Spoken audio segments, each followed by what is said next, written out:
So we've crossed the channel now, crossed the Atlantic to a big story breaking or brewing over in the United States. LBC's reporter Henry Riley is in the studio with the latest details. Henry, good morning. Morning, Nick. There's been a whole sort of host of documents released by the House Oversight Committee in the US, among them a birthday book given to the late financier and convicted paedophile Jeffrey Epstein back in 2003. Now, the White House has denied an alleged letter from President Trump, which is sort of in the outline of a woman's body, and the conversation between the pair in which Donald Trump says we have certain things in common. It then says Mr. Epstein replies saying, yes, we do, come to think of it. It finishes with President Trump saying, happy birthday, and may every day be a wonderful secret. And indeed, Mr. Trump addressed that controversy. I don't do drawings.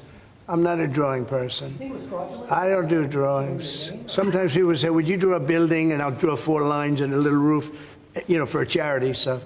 But I'm not a drawing person. I don't do drawings of women, that I can tell you. They say there's a drawing of a woman, and I don't do drawings of women. And also, Epstein was always a very controversial guy.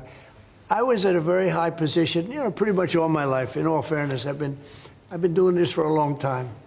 I had the top show on television. I had the #1 bestsellers. I had everything, right? And I was a very successful business guy. He was a very controversial. Who would do a controversial drawing? Now, with that being said, they say there were many letters done by many people, and many big people, big successful people. But I just don't. When you talk about files, I just keep going back, and other people too. Even the enemy says this thing is not correct, because if we had it, we would have used it on the guy. It's a bad issue. Now, there's a photo of the pair from 1997 in there. We know they were friendly for many years. Donald Trump says they fell out in the early 2000s because Epstein was poaching employees from his Mar-a-Lago resort in Florida. Now, during the presidential election, Donald Trump, his campaign, promised to publish the Epstein files.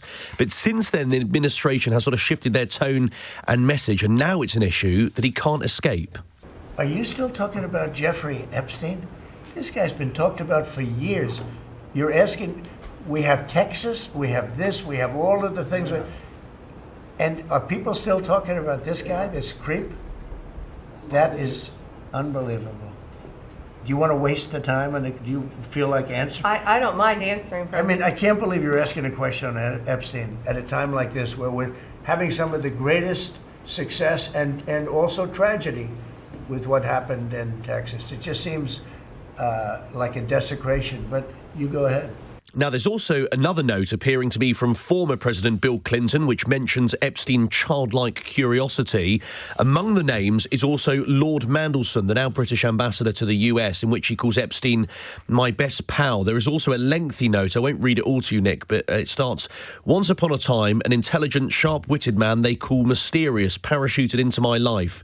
You would spend many hours just waiting for him to turn up.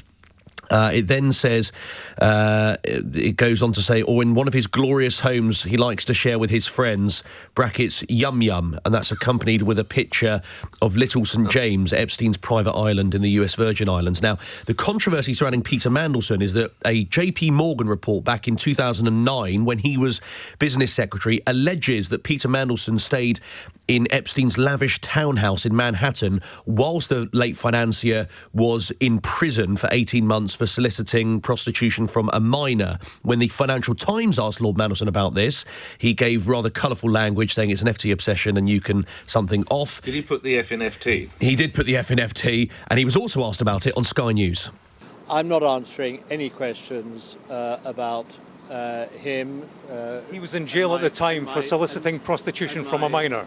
And my knowledge of him is something that I regret. I wish I'd never met him in the first place. And lastly, there's a picture of Lord Mandelson alongside Jeffrey Epstein wearing what appears to be a bathrobe.